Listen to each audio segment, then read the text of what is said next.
नमस्कार, city post live में आपका स्वागत है। मैं हूं ऋतुराज। बिहार विधानसभा चुनाव से पहले एक सर्वे रिपोर्ट आई है जिसमें यह देखना है कि मुसलमान किधर की तरफ रुख कर रहे हैं, महागठबंधन की तरफ या एनडीए की तरफ। तो इस मुद्दे पर विस्तार से जानकारी देंगे हमारे हाउस के मैनेजिंग एडिटर मुकेश सर। तो जी हाँ सर, बताइए इस बार मुसलमान किधर की तरफ रुख कर रहे हैं? देखिए, मुसलमान जो है निर्णायक भूमिका में रहे हैं।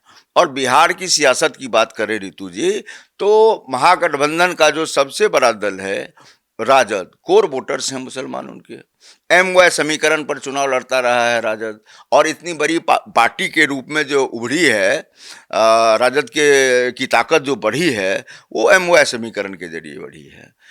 तो वो कोर वोटर्स हैं मुसलमान, और 17% आबादी आपको वोटर्स की है, संख्या है, जो बिहार मतदान में जिधर जाती है उधर की हवा बना देती है।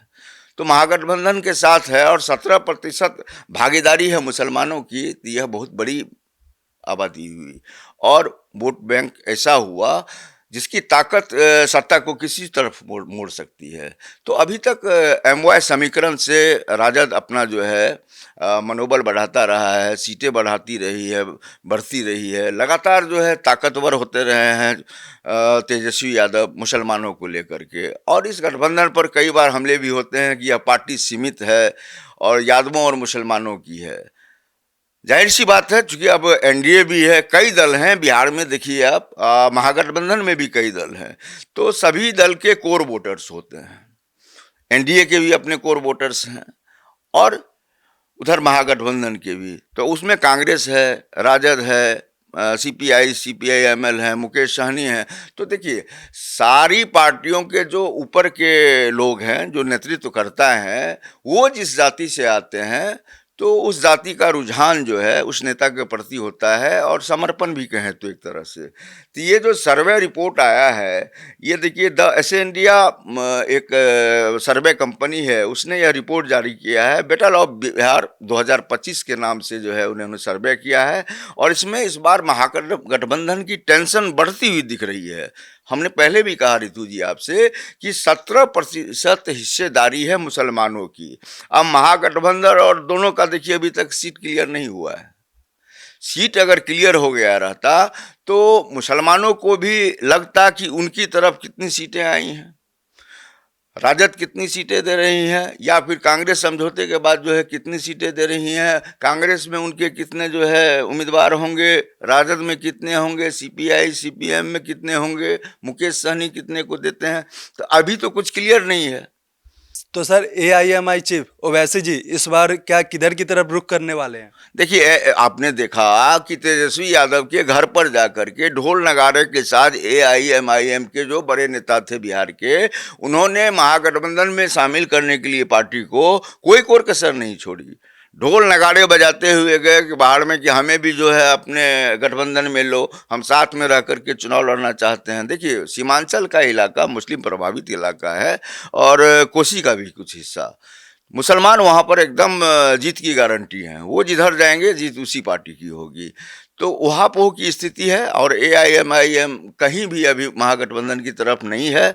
और ओवैसी इस बार जितने भी उम्मीदवार लड़ाएंगे बिहार की जितनी सीटों पर, कोसी सीमांचल के बाद हमको लगता है कि कुछ हिस्से और होंगे जहां ओवैसी अपने उम्मीदवार को उतारेंगे, तो इसका नुकसान सीधा होगा महागठबंधन को। सबसे पहले ऋतुराज जी, हम ये समझाना चाहते हैं कि देखिए 2020 का अगर हम लें आंकड़ा, तो 75% वोट जो है महागठबंधन के पक्ष में गिरा था, और 17% वोट जो है एआईएमआईएम के हिस्से गया था। तो एआईएमआईएम को भी आप हल्के में मत लीजिए, और इसी एआईएमआईएम के कारण महागठबंधन को भारी नुकसान भी हुआ था चुनाव में।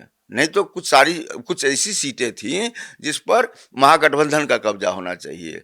ओवैसी की पार्टी की वजह से राजद को मुंह की खानी पड़ी, शिकस्त मिली। अगर साथ होते, एआईएमआईएम का अपना वोटर्स है ना, मुसलमानों के बीच तो हीरो हैं ओवैसी, देश के बड़े नेता हैं वो मुस्लिमों के। देखिए ऋतु जी, 2024 चुनाव की बात करें लोकसभा की, तो उसमें 83% महागठबंधन के पक्ष में गया है मुसलमानों का वोट। ये तो जाहिर कर रहा है कि मुसलमान जो है महागठबंधन की तरफ है।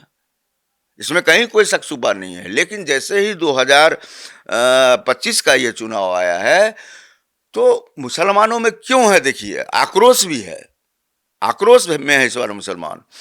राहुल गांधी की जो वोटर अधिकार यात्रा थी, उस यात्रा के दौरान मुसलमानों के जो बड़े नेता थे, ना तो उन्हें रथ पर बैठने की जगह दी गई और ना ही उन्हें मंच पर जगह दी गई। स्वाभाविक सी बात है कि किसी भी धर्म जाति की, अपने यहाँ तो धर्म और जाति की राजनीति होती है, तो सभी चाहते हैं कि उनके जो बड़े नेता हैं वो बड़े कार्यक्रम में दिखें। अब मुकेश सहनी खुद थे, एक पार्टी के वो राष्ट्रीय अध्यक्ष हैं, वो खुद थे, तेजस्वी यादव थे, राहुल गांधी थे, दीपांकर भट्टाचार्य थे, तो ये लगातार, राजेश राम थे, प्रदेश अध्यक्ष हैं कांग्रेस के। तो कहने का मतलब यह है कि तमाम महागठबंधन के जितने दल हैं उसके बड़े नेता उस गाड़ी पर, उस रथ पर भी थे, जो रथ वोटर अधिकार यात्रा के दौरान विभिन्न इलाके में जा रहा था। तो रथ के अलावा भी मंच पर साझा करना होता था, तो मंच पर बड़े नेता मुसलमानों के नहीं दिख रहे थे। तो इसका बहुत आक्रोश है मुसलमानों में। और वोटर अधिकार यात्रा के दौरान जो माइलेज ले लिया है राहुल गांधी ने, वह माइलेज राजद फिर से जो है अपने कब्जे में ले, इसके लिए अधिकार यात्रा निकाली, बिहार अधिकार यात्रा। हालांकि उसका कोई खास फायदा नहीं हुआ है, लेकिन अब मुसलमान अपनी भागीदारी को लेकर के बहुत जाग चुके हैं। वो अब खोजते हैं कि हमको कौन ज्यादा तवज्जो दे रहा है। और ये जो सीट शेयरिंग का है मामला, अभी तक दोनों तरफ से उलझा हुआ है।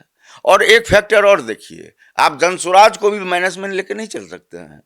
जनसुराज ने भी, जो आपका 2024 का उपचुनाव था, उसमें महागठबंधन को काफी नुकसान पहुंचाया है। तो जनसुराज की तरफ भी मुसलमान रुख कर रहे हैं, प्रभावित हैं प्रशांत किशोर से। तो ऋतुराज जी, अगर मोटे तौर पर, मुकम्मल तौर पर और कांटे की बात अगर करें, जिसको हम लोग कहते हैं कि ताल ठोक कर कहते हैं, तो मुसलमान पर अच्छा खासा प्रभाव प्रशांत किशोर का भी है। लेकिन वो कितना प्रतिशत वोट ले जाएंगे, ये अभी कयास लगाना पूरी तरह से बेमानी है। लेकिन अब देखिए, प्रशांत किशोर भी रिझा रहे हैं मुसलमानों को, राहुल गांधी भी रिझा रहे हैं, उधर राजद का तो कोर वोटर है ये। लेकिन मंच जब साझा करने की बात हुई थी वोटर अधिकार यात्रा के दौरान, तो मुसलमान नेता नजर नहीं आ रहे थे। तो मुसलमान नेता, बड़े नेता को जब मुसलमान समुदाय ने, धर्म के लोगों ने देखा, मुसलमान समाज ने देखा कि हमारा बड़ा नेता कहाँ है मंच पर, कहाँ है रथ पर। तो सर, क्या पिछले 5 साल में मुसलमानों का मूड चेंज हुआ है? मतलब हो सकता है कि इस बार एनडीए की तरफ भी जा सकते हैं, हो सकता है कि इस बार राजद से अगर गुस्सा है तो किसी और की तरफ भी जा सकते हैं। बिल्कुल इसी तरफ तो मैं इशारा कर रहा हूँ ऋतुराज जी। देखिए, महागठबंधन का कोर वोटर है, मुसलमान महागठबंधन की बात नहीं करे, राजद का एमवाई समीकरण को कोई नहीं तोड़ सका है आज तक। लेकिन कुछ चुनाव, जैसे उपचुनाव में भी हम लोगों ने देखा कि महागठबंधन ने नुकसान झेला है। तो वोटर अधिकार यात्रा के दौरान काहे नहीं मंच दिया गया है, क्यों नहीं मंच पर जो है बड़े नेताओं को रखा गया? चाहे वो किसी दल के बड़े नेता होते, कांग्रेस के होते, राजद के होते, अब्दुल बारी सिद्दीकी भी बड़े नेता हैं मुसलमानों के बिहार में। तो मंच पर आपने भी देखा कि जो वोटर अधिकार यात्रा कांग्रेस की वह यात्रा रही है जो 40 साल से बिहार में कांग्रेस कहीं दिखती नहीं थी, आज लग रही है कांग्रेस की सबसे बड़ा दल वही है महागठबंधन का। और आप देखिए कि पिछले सारे चुनाव का फैसला या तो लालू प्रसाद यादव लेते थे या तेजस्वी यादव लेते थे। इस बार कौन सा फैसला वो ले पा रहे हैं? लग रहा है कि पूरा चुनाव जो है राहुल गांधी के नेतृत्व में लड़ा जा रहा है, और जो सारे फैसले आने वाले दिनों में लेंगे वो राहुल गांधी लेंगे, तेजस्वी यादव लेंगे, ऐसा कहीं नहीं दिख रहा है। हालांकि ऐसा नहीं है कि तेजस्वी यादव को इग्नोर किया जाएगा। तेजस्वी यादव तो सर्वमान्य नेता है महागठबंधन के, और नेतृत्व बिहार में उन्हीं का है। और हम अगर इंडी गठबंधन की बात करेंगे तो उसके नेता है राहुल गांधी, और नेता प्रतिपक्ष हैं तो प्रधानमंत्री के बराबर का उनका दर्जा है। ये सारी बातें सच हैं। लेकिन अब देखिए, इस तरह से अगर रूठा हुआ रहेगा मुसलमान समाज तो वोट का बिखराव होगा, वोट का बिखराव होगा। वोट किधर जाएगा इसको छोड़ दीजिए, अगर राजद से निकल के कहीं और जा रहा है, मान लीजिए कांग्रेस में जा रहा है, जहां उम्मीदवार कांग्रेस के खड़े होंगे, तो यहाँ तो साझा है, यहाँ तो साझा महागठबंधन चुनाव लड़ रहा है। तो मुसलमान अगर कांग्रेस को भी वोट दे रहे हैं तो समझिए वो राजद को दे रहे हैं। लेकिन जनसुराज की एंट्री जो बीच में है, यह स्थिति को बहुत उहापोह में डाल रही है और लग रहा है कि मुसलमान इस बार बहुत कुछ सोच रहे हैं कि हमारा फायदा कहाँ होगा, हमारे समाज का भला किस जगह पर जाने से होगा। तो इस बार फ्रंट फुट पर आ गया है मुसलमान समाज और इस बार निर्णय लेने की स्थिति में है।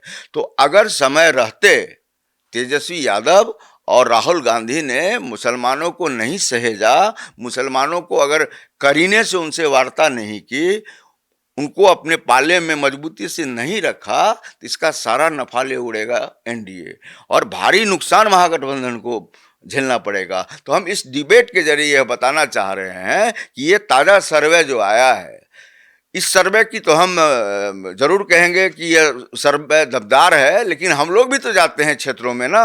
कई कार्यक्रम में हम लोग गए, कल कांग्रेस का बड़ा कार्यक्रम था, सीडब्ल्यूसी की मीटिंग हुई थी, बिहार में आज तक नहीं हुई है। 1952 में देश हमारा जो है पहली बार चुनाव शुरुआत हुई, उसके बाद से आज तक कभी भी सीडब्ल्यूसी की बैठक बिहार में नहीं हुई थी। तो पहली बार सीडब्ल्यूसी की बैठक बिहार में हुई है। कांग्रेस के जितने चुनिंदे बड़े नेता थे सारे के सारे मौजूद थे। हालांकि सोनिया गांधी बीमार हैं, वह नहीं आई, और उन्हीं की देखरेख में प्रियंका गांधी हैं, वो भी नहीं आई। तो दो चेहरा नदारद रहा। बाकी कांग्रेस के कोई भी ऐसे नेता नहीं है बड़े जो कल सदाकत आश्रम में नहीं थे। देखिए, कल दो कार्यक्रम हुआ। एक तो सदाकत आश्रम में सीडब्ल्यूसी की मीटिंग के बाद जो है स्टेप वाइज जो है प्रेस को ब्रीफ किया गया। 5 बड़े नेताओं ने अलग अलग समय में प्रेस को ब्रीफ किया। उसके बाद एक अति पिछड़ा का कार्यक्रम राजद के द्वारा था, वो चाणक्य होटल में हुआ, और वहाँ भी तेजस्वी यादव और राहुल गांधी थे, मुकेश सहनी थे, मंगनी लाल मंडल थे, कांग्रेस के राष्ट्रीय अध्यक्ष खड़गे थे, और भी माले के थे। तो ये सारे लोग थे वहाँ। उस जगह पर भी बहुत सारी बातें हुई, लेकिन मुस्लिम समाज का कोई बड़ा नेता नहीं था। मुस्लिम समाज का बड़ा नेता नहीं था। तो अब हम लोगों को ये देखना है ऋतुराज जी कि किस तरीके से कांग्रेस और तेजस्वी यादव कहें और राहुल गांधी का, चूंकि बहुत ज़्यादा यहाँ वर्चस्व नहीं है, लेकिन नेता तो बड़े हैं, कांग्रेस के तो बड़े नेता हैं। तो इस बार तेजस्वी यादव इस तरीके से मैदान में हैं कि मुसलमान उनसे रूठे दिख रहे हैं, और रूठे दिख रहे हैं। और सीमांचल का बड़ा चेहरा है पप्पू यादव, उनको भी सम्मान वैसा नहीं मिल रहा है। तो इसका भी नुकसान कहीं ना कहीं महागठबंधन को झेलना पड़ेगा ऋतु जी। और हम तो कह रहे हैं कि हमें लग रहा है कि मुसलमान इस बार जो है कुछ न कुछ बड़ा फैसला लेने के मूड में है, और इसका सीधा फायदा एनडीए को मिलेगा, और नुकसान जो है ज़्यादा से ज़्यादा महागठबंधन को होगा। तो इस पूरे मुद्दे पर आपकी क्या राय है, कमेंट सेक्शन में जरूर बताइएगा, और आगे के लिए देखते रहिए सिटी पोस्ट लाइव। तब तक के लिए धन्यवाद।